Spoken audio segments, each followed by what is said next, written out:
You're someone with a vision for your practice, for your side hustle, and for your personal journey. But when it comes to establishing your path on how to get to where you want to be with your practice, things get a little messy. You're also someone who'd prefer to go in person instead of to groups and listening to everyone else's story. To me, it sounds like you could benefit from one-on-one consulting with our experienced practice of the practice consultants. From $5.95 a month and up, you can work with a consultant that will give you more direction and practical tried and tested tips matched to you and your goals. For more information, visit practiceofthepractice.com/apply. Again, that's practiceofthepractice.com/apply.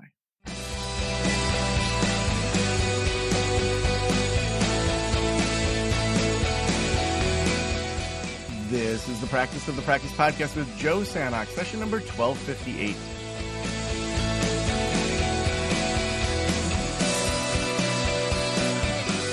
I'm Joe Sanok, your host, and welcome to the Practice of the Practice podcast, where we help you build a thriving private practice you absolutely love. If you aren't in our community, we have the Practice Academy now. We just rebranded, relaunched that earlier this year, and we have people flooding in that are joining our membership community. This is a place where you can join the Sustainable Solo Practice track, the Group Practice Launch track, or the Sustainable Group Practice track. When you get in there, you're going to get access to over 30 courses, 3 live events every single week, and experts that we bring from all over the world in particular areas that private practitioners need to grow. So if you want to join that, head on over to practiceofthepractice.com/membership. That's the place where you can join us in that membership community. Now, I don't know about you, but I have not had a single business course in my entire life. I went through undergrad thinking that all the business majors were just these kind of jock frat boys that just wanted to make money and didn't care about the world. And then as I've actually interviewed a bunch of people that know a thing or two about business, that's not true. It was clearly triggering from my days at St. Francis High School, where all the football players were these kind of jockey guys. It was like a Friday Night Lights school. And I associated that with the business world for the longest time. And then, my story is I started listening to podcasts and getting to know people like Pat Flynn and John Lee Dumas that were talking about business in a way that felt authentic. It felt like, oh, wow, like I'm just expanding what I'm already doing well. So if I learn about marketing in the counseling world, I learn how to market counseling, which I believe in. And if I learn to make new partnerships and connections and do things better in the business world, it helps my community have more therapists that I can hire, more counseling out there. So that idea of a thriving private practice you absolutely love, to me, is the combination of both those things, that we need to learn what it takes to thrive in business and recognize that we come with all sorts of triggers from our own past. For me, that was the football players from high school being associated with being good at business. And to say, is that even true? And now 1,200 plus episodes in, I'm learning over and over that business people, sure, there can be people that are tough to, that maybe don't align, but there's also a ton of people like today's guests that do align around how do we do business well. And that's why I'm so excited to have Matt Dixon with me, who is a best-selling author and one of the most influential voices in sales, customer experience, and business development. He co-authored The Challenger Sale, The Effortless Experience, The Jolt Effect, and most recently, The Activator Advantage, What Today's Rainmakers Do Differently. Matt is also a founding partner at DCM Insights, where he helps companies unlock data-driven growth strategies. His research has been featured in over 20 Harvard Business Review articles, and he brings a deep practical understanding of what truly drives customer loyalty and top-tier sales performance. Matt, welcome to the Practice of the Practice podcast. Joe, it's great to be with you. Thank you. Yeah. Well, I started with talking about kind of coming down on business people. Anything that brings up for you? Well, it's funny. I might even click one level deeper, which is there's sort of business people, and then I think there's sales people, which might even be like the purest archetype of that kind of jock. In college, right? Now that you say that, I remember my friends. There was this place that was hiring, and it was sort of like a multi-level marketing type thing, and they would just hire these college students for like $6 an hour, but then you would get money for our sales, and they would cold call people from like 8 p.m. to like 1 a.m. and they would just go to this place that was it was above a rental video place, and they just had all these college students in a call center there, and I'm like, What? That is my nightmare. Like, so Chugging that's what Red I Bull also and call cold the calling people. salespeople. Yeah. So, Yeah.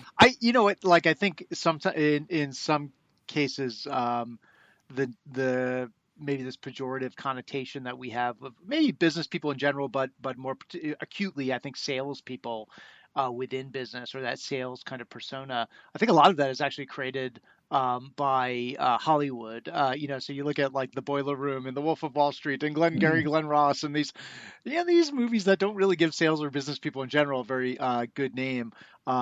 So it's funny. I'll tell just a quick story about how we got on into this research, because this book, this latest book, The Activator Advantage, really is about.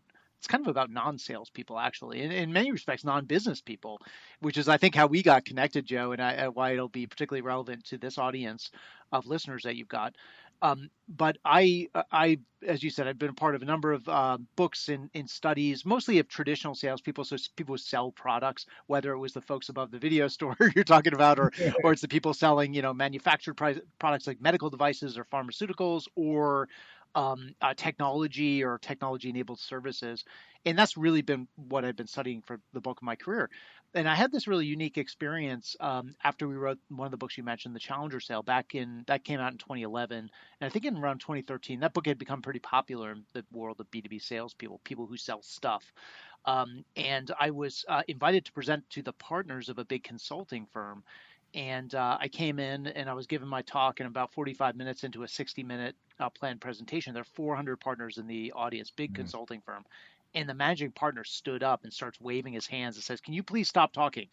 And by the way, that has never happened to me up until that point, and it's never happened to me since. And I'm glad this is recorded, so none of your listeners can try to be the second time this happened to me. But it was very unnerving. Everyone's looking at this guy. He waves for a hand mic to be brought over to him, and then he says in front of the entire ballroom of partners from this consulting firm, he says, "Dr. Dixon, thank you for your remarks. This research is very interesting. I'm sure our clients would be very interested. We do a lot of consulting around sales and marketing. But you got to understand, there is not a single salesperson in this audience. Nobody amongst this group of partners, these 400 partners, considers themselves a salesperson. In fact, I would go so far as to say our firm doesn't sell anything." And I was thinking at the moment, what time is my flight home, and could I possibly switch it to an yeah. earlier flight? But instead, what I said was, shall we stipulate to the fact that there's a mysterious process by which the client's money ends up in your firm's bank account? Can we just call it sales? I know it's got a pejorative connotation, but thankfully he laughed and everyone else did too. But that taught me a very long time ago, more than a decade ago, Joe, that this world that I think your listeners are in as well, where we are not actually selling a product, but we're selling a service, we're selling expertise, we're selling ourselves basically, Mhm. and we're selling a relationship in many respects to our client, is a very, very different sale. And so I parked it. I spent the next decade plus turning down invitations to speak to people who sell expertise and advice, because I didn't have anything to share with them that I thought would be really relevant until now. And we finally had this opportunity back in 2022 to kick off this large global study of professionals, and I'd include therapists and counselors and your listeners in that universe. Yeah. I mean, let's start with that core idea of your book. So, like, who are activators? Why are they outperforming everyone else in today's, say, Sure. counseling environment? Yeah, so maybe just to back up, I'll explain. So we collected data on 3,000 we call professionals, right? It's not to say that people who are not in these fields are not professional or unprofessional, because that's not what I mean to imply. But I think your listeners know what I mean. Uh, to be clear, we collected data from lawyers, accountants, consultants, investment bankers, public relations professionals, and executive search consultants. So we didn't have therapists or counselors in the data set, but I think a lot of what I'll share and what came out of it rings very familiar. And in fact, I've had other folks from engineering and architecture and design and marketing approach me, commercial banking, and say, wealth advisory, and say, this is really, it tells our story. I Yeah. can see this. And so I think your listeners will see this as well. But we collected data, 3,000 professionals. They filled out, each one of them, about a 60-minute survey on all the ins and outs of how they build their book of client business. How do they go to market? How do they target prospective clients? How do they pitch their services? How do they use tools and technology? How do they spend their time, etc.? Then the firms that those partners work for, we asked the firm leadership to rate those partners individually on their business development effectiveness. So we had kind of, that was our outcome variable, if you will, for those research nerds amongst the listenership. And then and I say that in the most endearing way possible, Yeah. being a research nerd myself. So then we did a bunch of analysis on it. And one of the most interesting things that came out, we did something called a factor analysis, which looks at statistical clumping or grouping of variables in a large data set. And what that basically told us is that there are 5 types of professionals out there when it comes to going to market. The winning profile, which we'll get to in a moment, is the last one, the activator. I'll save that for last, and we'll talk more about that type. But the other 4, and I think this is important because it helps us think about our own approach, right? Which one of these do we fall into? Let me just go through those at a high level. These are not personalities. These are not mutually exclusive either. So every listener probably has a combination of all 5. But what I'd like people to think about is, which one do I spike in? Which one best characterizes my approach to winning, retaining, and growing client relationships? So the first one you got is the expert. I would imagine that a lot of your listeners fall into this one, or maybe the next one, which I'll get to in a moment. The expert is a very reluctant salesperson. They don't like business development. They don't feel comfortable doing it. They seek almost any opportunity not to do it. But they are also either partners or professionals in a larger firm, or they're solo practitioners, as I know many of your listeners are. And so they know that, doing what we love, counseling and providing therapy to clients, that requires that you have a business behind it, right? That pays the bills and affords you the lifestyle that you want. And so business development and sales is part of what we do, whether we like it or not. But the way this translates for an expert is that they really focus on their brand and credentials in the marketplace. So they do a lot of thought leadership. They speak at conferences. They post a lot on LinkedIn with their points of view, et cetera. They focus on getting published, this sort of thing. And what they're hoping is that by sending a message to the market that they are a well-known expert in a specific field, when clients have a need, they will Google that need and their name will come up and they will call them, right? And they'll say, hey, Joe, I found you. It looks like you're an expert in this type of counseling. Would love to talk to you about some services for my family, for my employees, what have you. What this means, though, in practice is, because of the reactive nature of business development that these folks participate in, they get pulled into a lot of kind of competitive pursuits, because by the time the client has found you as an expert, they're probably also filled out some forms or talking to a few other self-proclaimed experts. And now it's a race to the bottom on price and fees and terms and conditions. One CEO of a big consulting firm said he quickly determined most of his partners were experts. He said they like to aggressively wait for the phone to ring, was the moniker he gave it.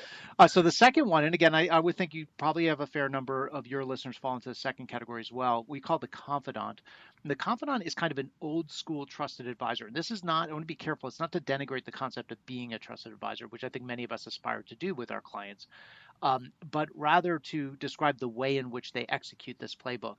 It's almost like a caricature of the trusted advisor playbook. What they do is they build a small portfolio of kind of key client relationships, and then they try to build a wall around those clients and shield those clients from ever going anywhere else to any other practitioner. So the way they build that wall is they deliver great work, and they take a ton of pride in the quality of their work. 2, they deliver very responsive client service. The client asks them to jump, they ask how high, right? A very classically responsive posture. The third thing they do is they try to build not just deep professional relationships, but ideally even personal relationships with their clients, right? I interviewed, just for instance, the other day, a lawyer from one of the preeminent law firms in the U.S. who was talking about the fact that he had the honor of going to his biggest client's daughter's wedding, just a few months ago. That I interviewed an M&A advisor who talks about the fact that his deepest client relationship was somebody he went to business school with, who is now CFO of a Fortune 500 company, and he is their trusted advisor, right, of providing M&A service.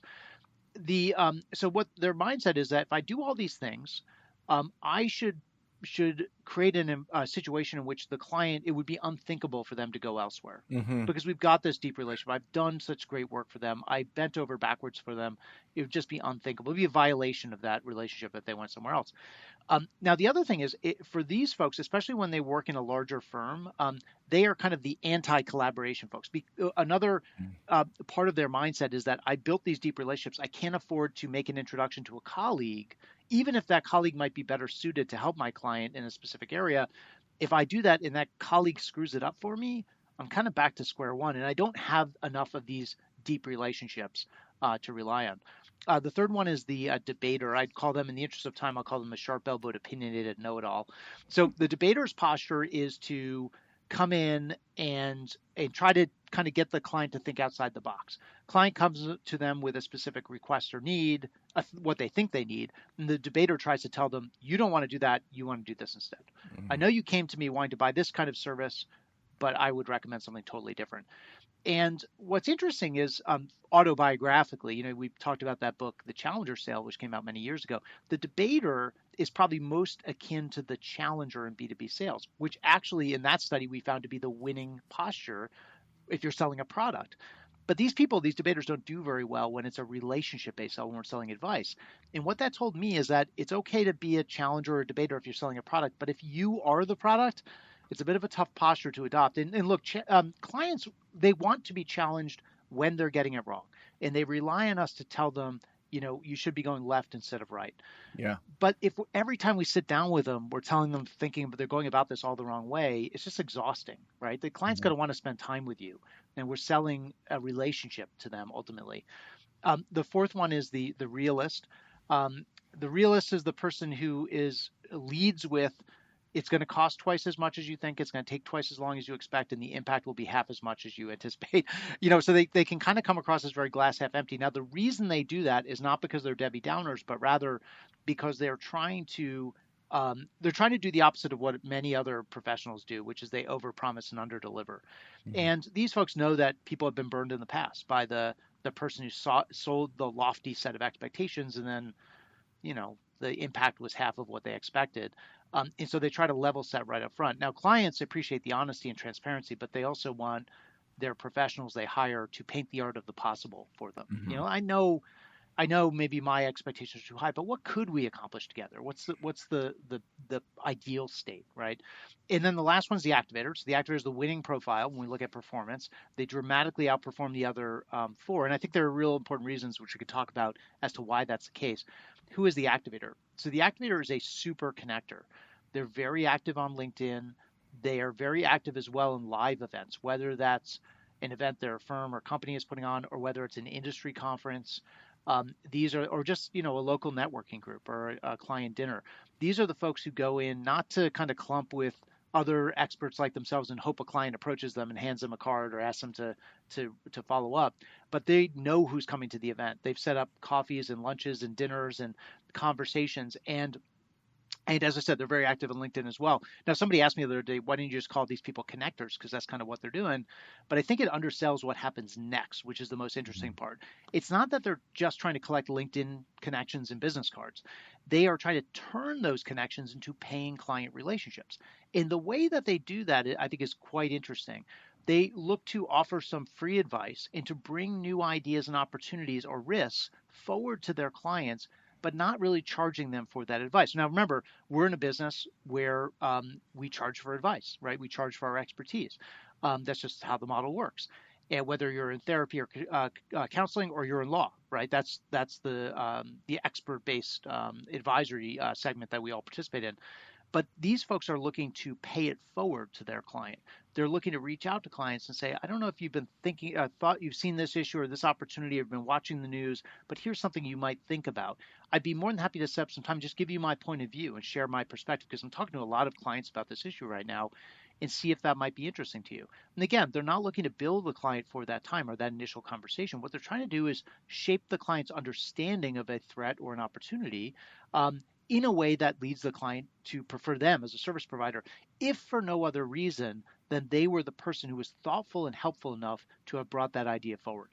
Now, the last thing I'll say about the activator, and this might be relevant for some of your listeners who are in bigger firms, these folks, unlike the confidant, are the very pro collaboration professionals. So they are looking for opportunities to bring more of their colleagues into their client relationships.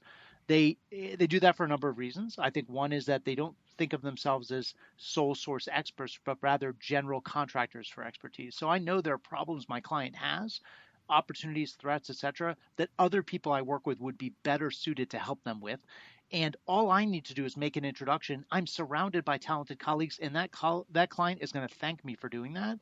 Mm-hmm. It's very unlikely they're going to be mad at me for doing that. And then more importantly, in a world where we're in a very competitive market, if we can establish more points of connection into the client organization, that creates kind of a stickier relationship, as opposed to if the client is just hiring me, as opposed to the we of my colleagues in my organization. But again, that's for folks who might be in a larger organization as opposed to kind of sole source practitioners. But that is the activator. And again, they're the winning profile across those 5 when we look at business development, performance, and effectiveness, dramatically outperforming the other 4.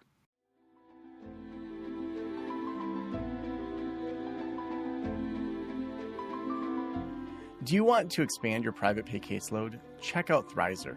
Thrizer helps clients better navigate their out-of-network benefits and takes the entire burden of insurance off of them.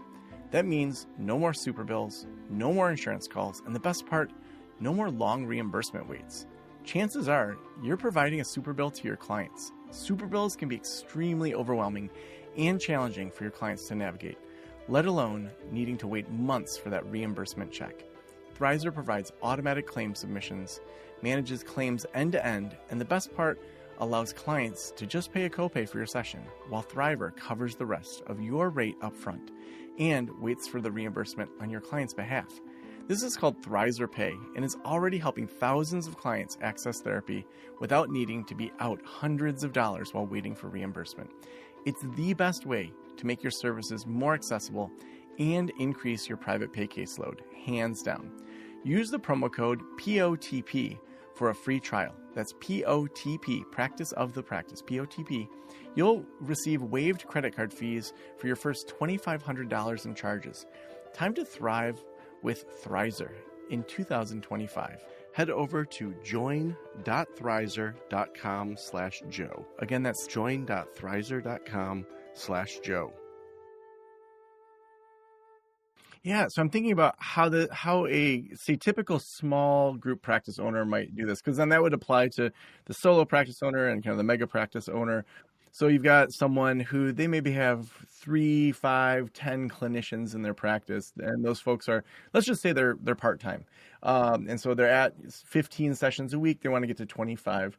If someone has an activator mindset and they've got some connections in the community, but they want to develop that, like what would the game plan be for them to move from maybe their current mindset into more activator mindset for growing their practice? Yeah, it's a great question. So they're at the highest level. So the book is partly about that research I just shared, the 5 profiles, the evidence behind the fact that activators win. But we spent most of our time talking about is the activator model. So what is it that they're actually doing day in, day out? At the highest level, there are 3 things that characterize activators. So and we created this mnemonic to make it resonant and so people would remember it. They commit, they connect, and they create. So the first piece is committing to business development. So what does that mean? And I think this is really, really important, especially for those practitioners who are thinking, how do I get my clinicians to, those 15 sessions a week, right? Or to 20 sessions a week or what have you, and grow that business. And for most of us, I think, who have this pejorative connotation of business and sales in particular, don't like doing it, aren't comfortable doing it.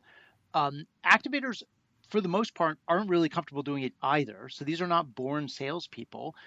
These are salespeople who, though, committed to understanding and learning the practice of selling. And what that translates into is an adherence to a business development cadence, if not on a weekly, sometimes even on a daily basis, where they're carving out little chunks of time to keep the flywheel going of business development, to work their network, to look for opportunities to reach out proactively to clients, to manage manage their book of business, look for follow-on opportunities within existing client relationships. So it's a little bit like a gym routine for them. Again, it's so interesting because most of them said this didn't come naturally to me, but by starting small and ingraining these habits, it's become a daily routine. Every morning over my morning coffee, I carve out 15, 20 minutes to do my business development. I don't like doing it, but I know that because I don't like doing it, the other work that I do enjoy doing, spending time delivering sessions, right, with clients, is going to expand if at the time it's always going to crowd out the thing you don't want to do. And so they have this, again, this metronomic kind of rhythmic consistency to their business development. The second thing, connecting broadly and deeply. So big users of LinkedIn, big users of events. They are trying to manage their professional networks as arguably their most important business asset, even more important than their degrees or their credentials. Their professional network is where most of their business comes from, and it requires careful management, curation, and prioritization. So they really overinvest their time in managing that network. The last piece is that they create. So they create value proactively and personally. And so let me speak to both of those dimensions. The proactive piece I brought up before, but this is the whole idea of not aggressively waiting for the phone to ring, but thinking one step ahead for your client and bringing to them risks, threats, opportunities, just food for thought, right? And establishing that posture with your client as being thoughtful on their behalf. Now, what's so interesting, I think, for professionals who don't like to sell is that they kind of fall into this mindset, or they dupe themselves into believing that reaching out proactively to your client is going to be annoying to them, right? It's going to be a Mm. burden to them because they're busy with their lives, with their work, with their obligations, and they know how to get a hold of me. They have my phone number, they have my email. If they need my help and my services, they can reach out. It's kind of what most of us fall into, that trap. But when you talk to clients, it's very interesting because what they say is, I wish I heard from my professionals more often. I wish they brought new ideas to me because they're so heads down. They know that you're going to talk to more people just like them, experiencing the issues and the challenges that they are experiencing in a week than they're going to run into all year. And so they want to know how are you helping other clients? What should I be thinking about? What's the next step in our journey together, right? Think one step ahead for me, and I will always make time for that. And by the way, if you don't do that, and maybe your competitor does do that, don't act surprised if I switch camps and suddenly go with somebody else. Mhm. Now, the personal dimension is really important. I think this is especially important for your audience, therapists, counselors, etc. Um, when we talked about before we even started recording, and I mentioned it already, this idea of being a trusted advisor. Um, what I would say is that activators are trusted advisors, but they see being a trusted advisor as necessary but not sufficient in today's market to create a really lasting client relationship. At the highest level, there are really three sources of value that a professional can provide to a client. You've got what kind of, if you call it, business or outcome based value, meaning we help them accomplish the thing that they hired us to help them do, right? To deal with a crisis, right? Or if you're a lawyer, to deal with a lawsuit, or if you're an accountant, to minimize your tax burden, whatever the outcome is we're trying to help our client with. But we help them do that thing. The second thing is trust value, the second source of value. And this means we help them achieve their outcomes, but we do it in a trustworthy way. We deliver our services in a truthful and transparent and honest fashion that is ethical, of course, it's above board. It meets or exceeds the client's expectations. Now, what I would argue is that to be a trusted advisor, you need to nail those two dimensions. You deliver the outcome-based value and you deliver trust value. That's the core of being a trusted advisor. But what activators say is that's really important. And by the way, you're never going to be a successful professional unless you do those things. But it's not enough in today's competitive client buying environment. And so they add a third dimension of value I would call personal value. So, what is personal value? In personal value, I think a lot of times professionals fall into this, again, this trap of thinking that it's remembering your client's birthday or the names of their children or these kinds of things, milestone events in their lives. That is a that's about being a nice person, and of course, we should all aspire to be a nice person towards our clients. Personal value is very different.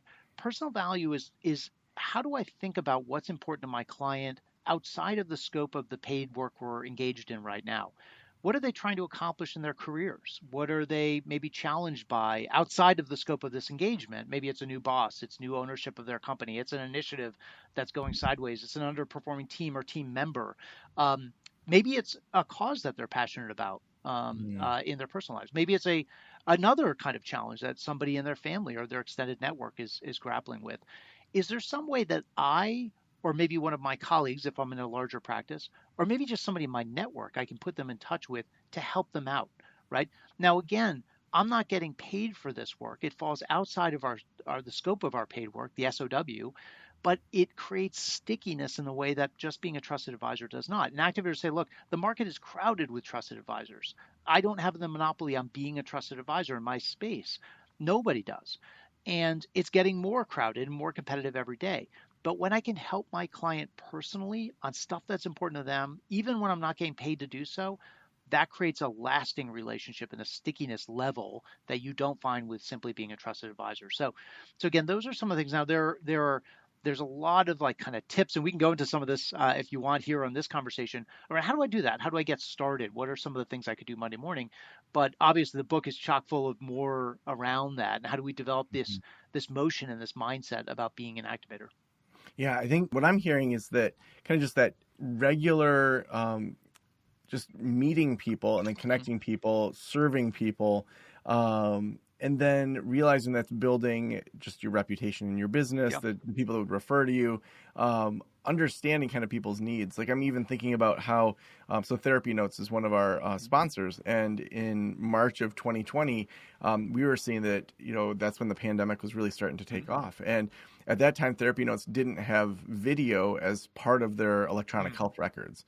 And I reached out to the head of their marketing and sales team and said, listen, like there's these other platforms that have that. This pandemic thing seems like it might take off. Yeah. If you guys can release this sooner than later, I know it's in beta, but can we get it out?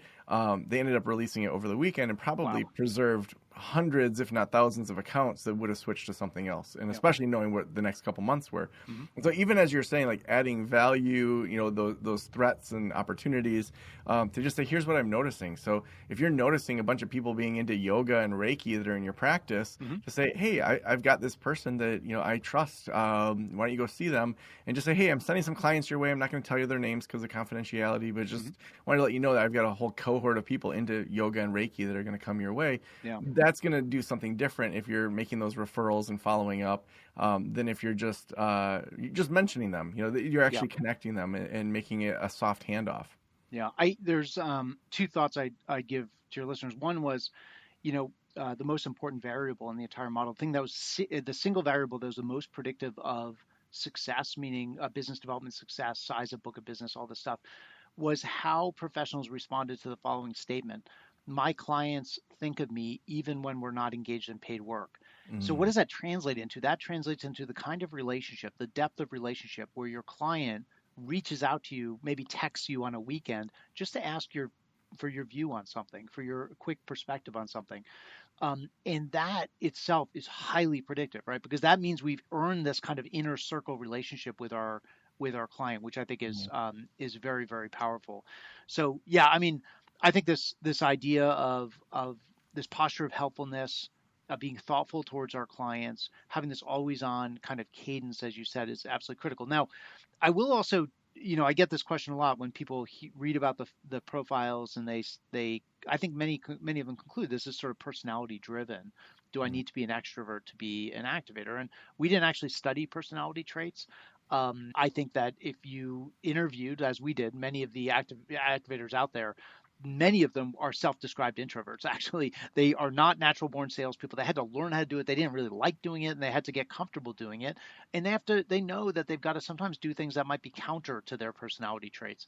Mhm. Um, and so they've learned how to kind of overcome those things and work around them and develop the right mindsets. Now, while it's not personality based, there are actually some mindsets that we found to be pretty kind of recurring themes amongst the activators we spoke to. The first one is being self-determined. So I think about the opposite of self-determination, that you feel like your success as a professional, as a business owner, perhaps, or a member of a team in a large organization, that you are at the whim of the market, of clients, of competitors, and the rates that they charge. activators are the opposite. They believe that if they put in the work and they carve out the time and they do what they know needs to be done, they will have a thriving book of business that will be growing. If they want to go from 15 to 20 scheduled sessions in a week with their clinicians, they can make that happen, right? It's completely in their hands. The second thing is that they're other focused. I think that's probably par for the course with many people who are in this profession that you speak to, Joe. But it's not always the case if we talk about lawyers and investment bankers and things like that. But they're very other focused. And again, that speaks to the how can I be helpful to my client on an always on basis, even when I'm not getting paid to do so? Being thoughtful, being helpful, being proactive. And then the last one I would say is resilient, right? And this is something you see is consistent with salespeople as well. But they get up when they get knocked down. And, this is sort of a learned mindset, I think, over time, because even the very best business developers amongst us, you're going to be told no more often than you are told yes. And that can be quite defeating if you let it be. But I think activators see this as the very best activators. They are resilient and they get themselves back up when they get knocked down.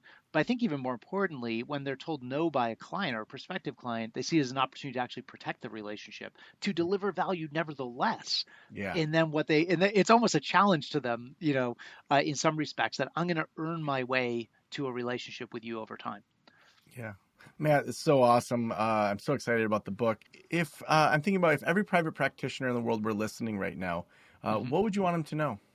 Well, it's a good question. I think there's probably a few things. I think that business development doesn't happen by itself, and I think it's one of the things that we discovered in the research, and this is only like a line in the book, but we probably should have been more like a paragraph at least, is that none of this is to suggest that expertise is unimportant, right? And I think that's especially important for your listeners who have spent many years in school and out in the market, in the field, honing their credentials, their expertise around specific areas and subject matters.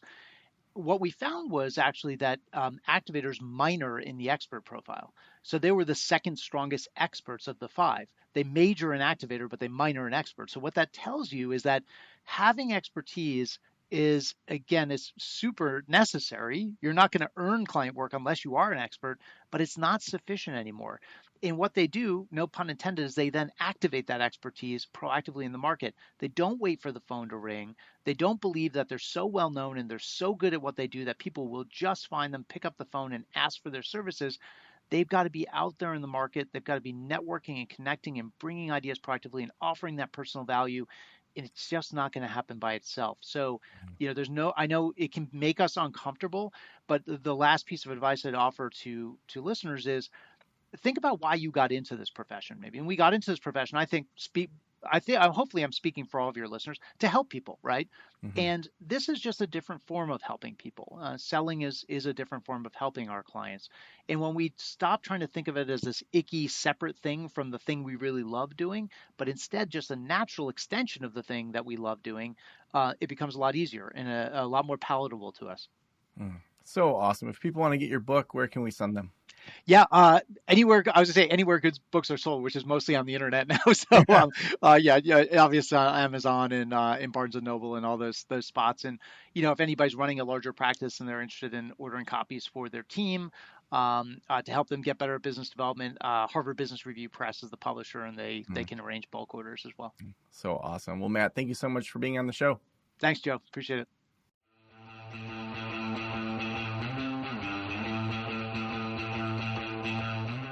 One of the things I love about doing shows like this is just that it takes us back to the basics. It takes us back to just some of these things that can fall by the wayside. I mean, I'm taking notes here with the commit, connect, create, and I'm just like doing more live events. I love doing the group practice conference that we're doing again next May, but going to other people's events. I even wrote down, text old clients. I mean, I have people that I did consulting with 10 years ago that I really enjoyed working with, and not just to get them to come do consulting again, but to be like, okay, 10 years of your practice, you're probably doing better. Like anything that you need help with, to be that trusted advisor, but also is connecting and is activating their careers. Even just putting down, being more active on Facebook and LinkedIn. I have in my calendar every single week on Wednesday and Thursday morning, 2 hours to work on our membership growth. And to just be more strategic around those connections and to be an activator. Just so many things from this that are just mind-blowing and exciting to think about. So, you took the time today to listen to this podcast and to learn from Matt and to just be a part of this conversation. Go take some action. Let us know on social media what you're doing to take action in these areas. We couldn't do this show without our sponsors, and Thrizer is our sponsor for today's episode.